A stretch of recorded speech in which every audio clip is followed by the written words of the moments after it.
So we've been seeing this for a little while in the NBA now that nobody really talks about enough, and that's real point guard play. Back in the day, you had a lot of natural floor generals, guys who controlled the game, understood time and score, and set the table for everybody else. And a lot of them guys couldn't score, like they had no bag, so they had to do that. The first guy that comes to mind is Eric Snow, someone like that. But now these point guards score more, which is fine, but a lot of these coaches are just letting them go out there and do whatever they want. And that's the problem, because it's not about just letting your point guard cook. It's about putting them in the best position to succeed. And I don't think enough teams are doing that right now, especially some of these coaches from the 2000s era. A lot of them haven't fully adjusted. You can't just roll the ball out there and say, go run the show. Even if you had a great point guard, you can't do that. I mean a great floor general. Especially not today. These players are too good on offense. You have to protect them from themselves. You need a system, you need structure, you need something that actually protects players from themselves. Because if you don't, and you just run, read, and react like the Knicks have been since Thibodeau got here, and are still doing it, but yeah, not a defense dictates everything. And to me, that's the Knicks' biggest downfall. Whether it's not having the right coach or not having the talent to overcome that lack of structure, it always comes back to the same thing. They don't consistently control the game controls them. And I'm gonna sound like a broken record. All of this shit points back to one man, Leon Rose. Once the Knicks got Brunson, Leon Rose stopped caring about the draft. Actually, once the Knicks was trying to get Brunson, he stopped caring about the draft. He was focused on trying to save cap space to get Brunson and focus on trying to stay under the hard cap to get another superstar. If you're gonna do that, you have to hit. You have to hit on that superstar or on every trade that you do. If you're not going to focus on the draft and draft players who fit the system to your team or the structure you're actually trying to build, you're just going out there signing free agents. Like, that doesn't make sense, bro. Now, what should we actually expect from this call on the Knicks?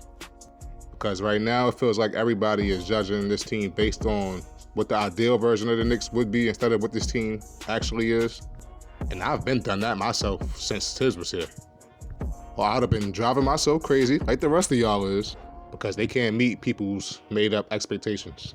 Now, let's talk about Bridges, for example. Let's take him for example. A lot of the pressure that's on Bridges right now comes from the fact that the Knicks traded 5 first-round picks for him, when all of that pressure should be on Leon Rose.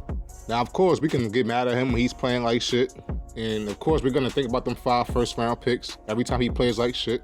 But at the end of the day, he didn't ask for the trade. He didn't force the team to do this trade, so we need to shift that energy somewhere else. So yeah, we're gonna get mad at him because he's playing like shit, but we should be mad at the guys who made the trade.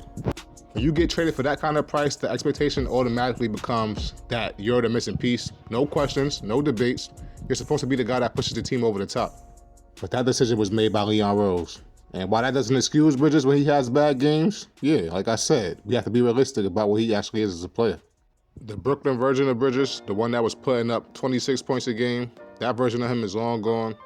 At this stage, what you're realistically getting from Bridges is a guy who gives you around 15 points, plays defense, and contributes, depending on who he's sharing the floor with. And I know that's hard for people to accept because of what we gave up for him, but that's just the reality. And I don't think Tibbs made him any better or Mike Brown's making him any better because they're both fucking soft. He needs to be coached hard. All these dudes on this team need to be coached hard. Now, when it comes to Karl-Anthony Towns, I like how he's been playing in this past stretch. I'm not sure how many games it's been, but he's been hooping consistently for a little while now.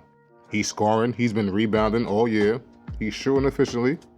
So if we're being fair, he has been trending in the right direction, but the expectations around him are different because of that contract he has and the role he was brought into play.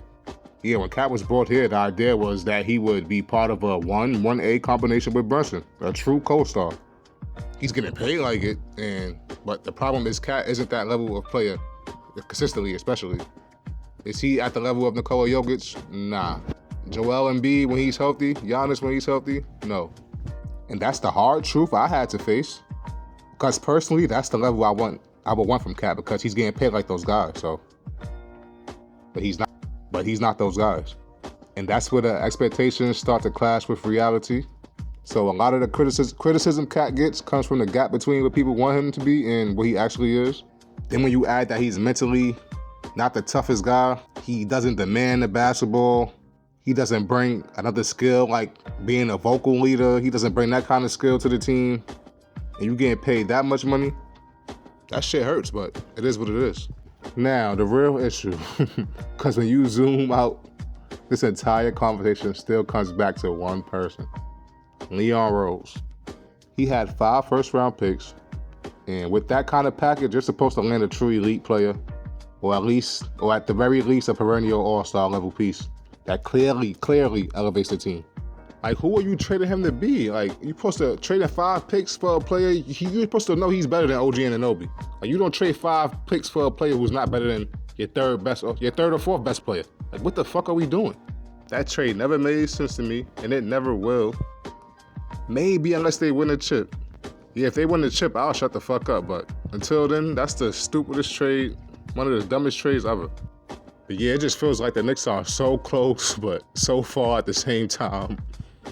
They're good enough to compete. They're good enough to win games. Ice in his veins. Allen Houston had one for good measure. His second Shooting Stars victory. And Rick Brunson says, yeah, count it. And when the team is in a tricky position like going this, back to New usually York happens is the players start taking the blame. People start blaming Bridges. In what was a fun competition, Reggie, your guy was a lot of that frustration is coming from Spike is going to claim that he was the orchestrator on the driving force, whatever it might have been. Might not be been. enough before you get the team there. And there's your winning team. And the winning passer, Rick Brunson, delivering dimes. Jalen Brunson, Allen Houston, Karl-Anthony Towns, the key of Shooting Stars in 2026. Like, come on, man, run up there. Come on, coach. Come on now. He forgot what that feels like. You know, it's about being an assistant now. Roster actually fits together. Player mode's over. And that's what I've been saying. That's what I've been saying for a while now. America's Vice President of Sales, Eric Watson, here to present the 2026 Kia Shooting Stars trophies to our winning team, Team Knicks. Not because he's a bad player. Hart is a good player. He rebounds, he defends, he plays hard. If you're trying to maximize the ceiling of a roster, and you have a guy like that taking up that much cap space, and you see guys who congratulations to you guys, Team Knicks getting it done. Carl, I want to ask you first, how confident did you feel in your team going into this competition? Absolutely, I felt very confident in our team, and especially in Allen Houston. I knew he would show up. Knicks are close. He is a former Shooting Stars champ. Would you pick this legend time and time again? Great from top to bottom, from the front office to the coach to the players. Well, I think we all knew Allen was going to come and show up. This is one of the toughest places. And Jalen, for you, first off, are you having fun yet? No. Whenever I'm with him, it's never fun. But tell me how important the celebrity passer was in a competition like this. Yeah, I mean, it was a passer. I wouldn't say a celebrity passer, but he did his job. We appreciate that.